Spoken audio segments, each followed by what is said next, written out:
Okay, here we go. I am going to explain how to cost your recipes. So, the first thing that I want to draw your attention to is your day map. There are two things that I have put up to help you with your costing. The first thing is a how to cost your recipe sheet. All right, and that one looks like this costing grid, lots of colors, lots of pictures. This is your example. And your costing sheet will look very similar, but is quite basic. So before we look at a costing sheet that you guys will use, we'll look at the example that I posted. So I want to go through it quite slowly, through all the different steps for you. So what you need to do, before you do any costing, you'll need to find the price of all the ingredients your recipe calls for. So if you've chosen a recipe that has 5 ingredients, you only need to cost 5 ingredients. If you've chosen a recipe that has 15, you will need to cost all 15 ingredients. There are multiple websites that you can use for this. You can use Coles or Woolworths online. I recommend to use either of these as they're the best ones to use. If you want to use a different one, that's fine. But I find that Coles and Woolworths have quite a large variety, and they also offer home brand products, which can be a lot cheaper. So in this next bit here, I said when you do your costing, you need to consider choosing a home brand item to save on cost. Home brand items generally are still good quality, but they cost less. It's up to you whether or not you want to choose to do this. If you want to use home brand, that's fine. Just keep in mind that it will bring the price up a little bit. And our objective is to keep it under $3 a serve. So $3 per person. Okay, so how to cost. These blue little shop Coles or shop Woolworths is a hyperlink. So if you click on it, it'll take you straight to the Coles or the Woolworths website that you've chosen to use. And it will just bring you to just a very generic page, and we'll use this search bar at the top to search the ingredients that we want. So the first thing that you need to do is you need to search up the item that you want. So in the example here, I've put yogurt. All right, so what I've done is I've just gone yogurt into my Coles. I have found the one that I want. We'll use this one. This one's full fat, not skim, but that's all right. So I've clicked on it.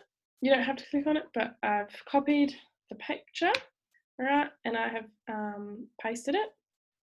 So once you find your item, you have to do that, copy, go to your grid and paste. It might come up a little bit big, so you just have to format it a little bit, right?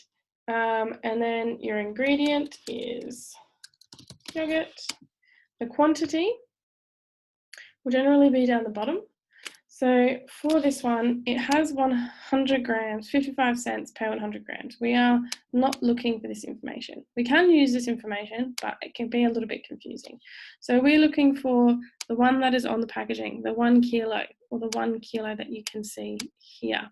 Okay, so we'll put in our grid 1 kilogram, okay, which is also equivalent to 1,000 grams, something that we will need to remember. All right, and it is 550. It's 550 on this website as well. So we're going to write 550.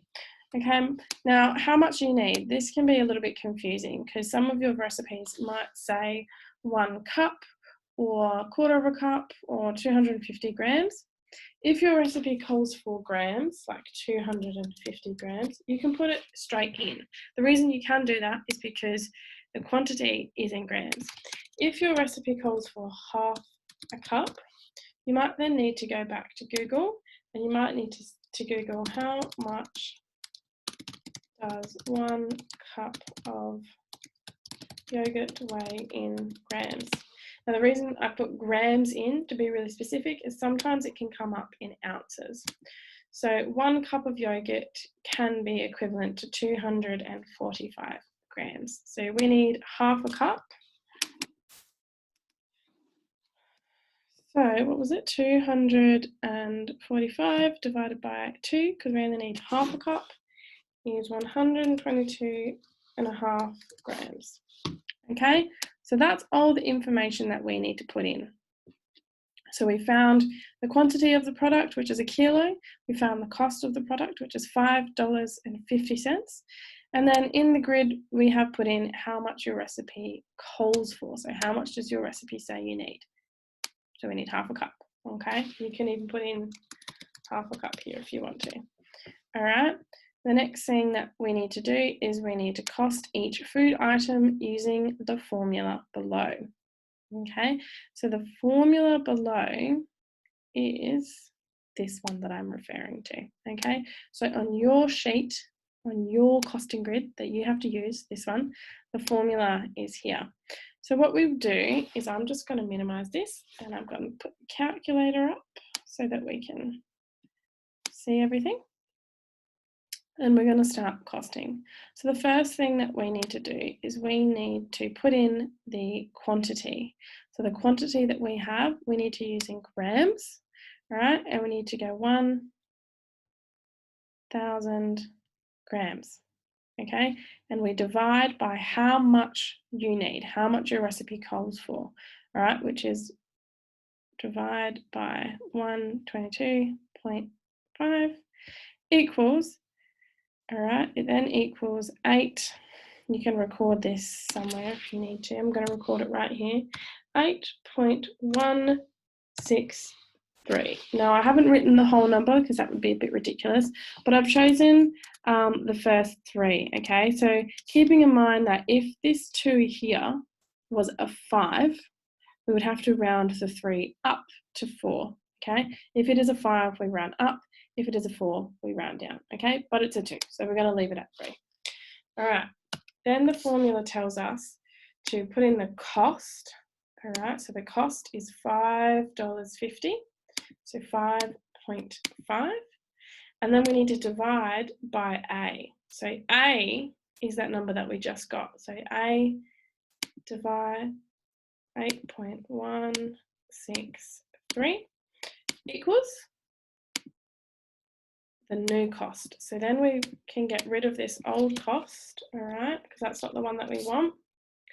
We want 0.67, and because we have a 3, which is the third number, we can keep the 7 to normal, okay? If the 3 was a 5, we would make it $0.68, okay? So once you've costed your first item, you then need to go to, whoopsies, I have to wait for this. You then need to go to table layout, all right? Because we've only got one thing here and we need to cost lots of ingredients. So we've now got another one. If you've got 5 ingredients, you'll do 5. If you've got 15, you'll do 15, okay? So our next ingredient, we could be costing anything. We could be costing garlic, all right? So then we go back to our Coles website. We go back to products. We click in, we put in garlic, all right? And it's up to you whether you want to use crushed garlic in a jar, in a paste, or in a jar. It's up to you what you want to use, or if you want to use garlic cloves. So we want to use, for my recipe, garlic cloves. So we need to put in the picture. All right, we need to make it a bit smaller because it's taking up a lot of space. All right, and we're going to put garlic cloves. Okay, the quantity is approximately 60 grams. So 60 grams.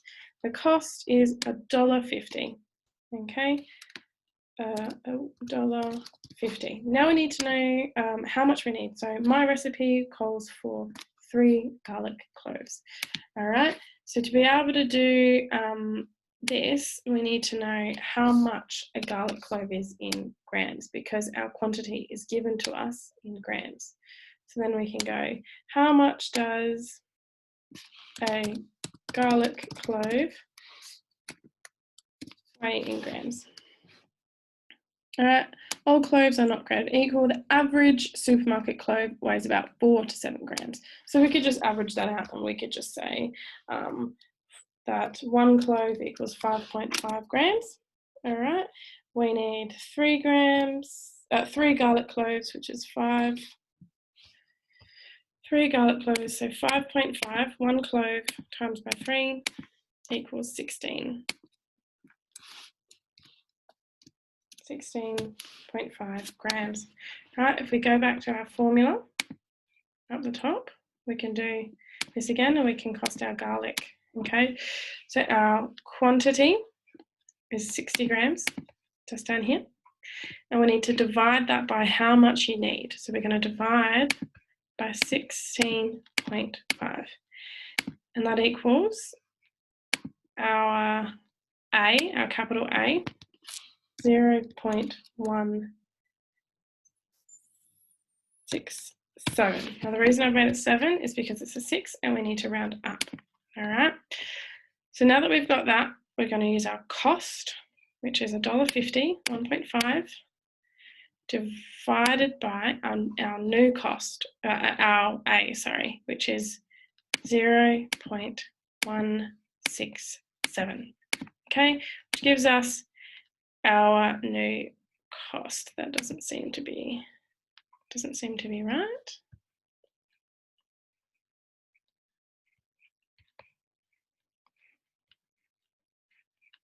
Oh, whoops, I did that maths wrong. Okay, so this one was 3.636, sorry, and then we go, so we do the cost again, 1.5 divided by 3.636. Okay, that's a lot better. So our 3 garlic cloves is 0.41. Okay, 41 cents. Okay, so that is just a little bit of an example for you on how to cost. Once you've gone through your entire costing, just so for example, I did a falafel recipe. I found all the ingredients that I needed for the falafel. I found the quantity, the cost, how much I needed, and then I've come up with my new cost. All right. What I've done is I've added up all of the green, I've added up all of the new cost, and it's given me $4 and should be 51 cents. Okay. Then after that, I've had to consider how much it is per serve because this is the recipe. So I've costed the entire recipe. The falafel recipe serves 3 people. So I then need to take the recipe amount and divide it by 3 to get each serving. So each serving of falafel costs $1.50. Okay. Then what I've done is I've also included a tzatziki, so a little side dip for my falafel. I've done the exact same costing, okay? And then what I've done is I've added up the entire recipe for the tzatziki, which is $2.15. And then what I've done is I have divided that by 3 because again, the recipe was for 3, which has given me 72 cents.